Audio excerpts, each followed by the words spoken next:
15 coping statements for anxiety. Coping statement number 13.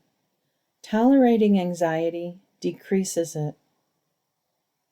The number one attitude most of my clients have towards anxiety is, I can't stand this. Tell me how to get rid of it.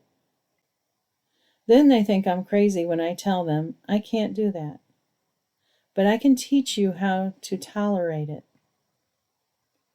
The last thing in the world they want to hear is they need to learn how to tolerate it. But I am tolerating it. I have to put up with it every day. The concept of tolerating anxiety is frequently misunderstood initially. But I would probably be even more misunderstood if I said, you need to become friends with your anxiety. If you have read the previous coping statements, a common theme is that the more you focus on anxiety and the more you try to get rid of it or control it, the worse it becomes. So what is the opposite of that? Accepting the anxiety, listening to it, and learning to understand its role and purpose is part of developing a normal relationship with the anxiety. Think of it like the relationships you have with people. Have you ever met someone you can't stand to be near, yet if you take the time to know the person and have compassion for how that person came to be the way they are, you find yourself more able to tolerate the annoying behavior?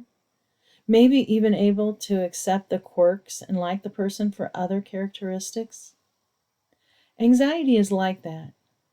If you can learn to look past the annoying parts of the anxiety, you may find that it can provide you with very useful information.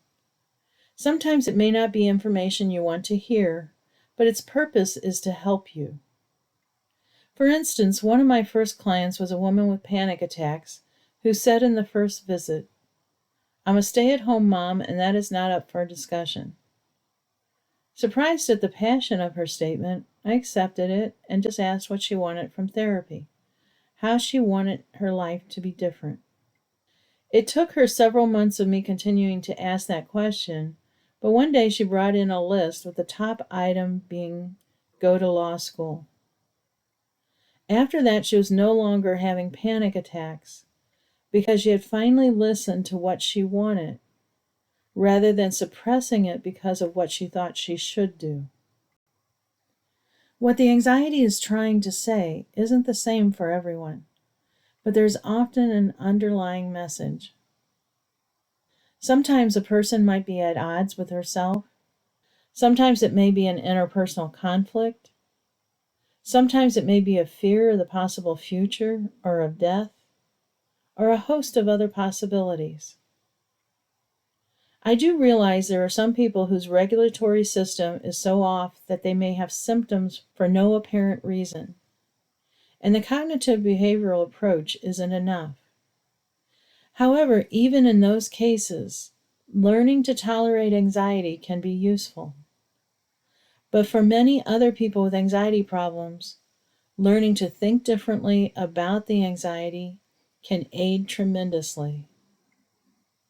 Developing tolerance of anxiety can be accomplished through changing your thinking about anxiety and learning a mindful approach to anxiety. The following resources on this website can help you learn more.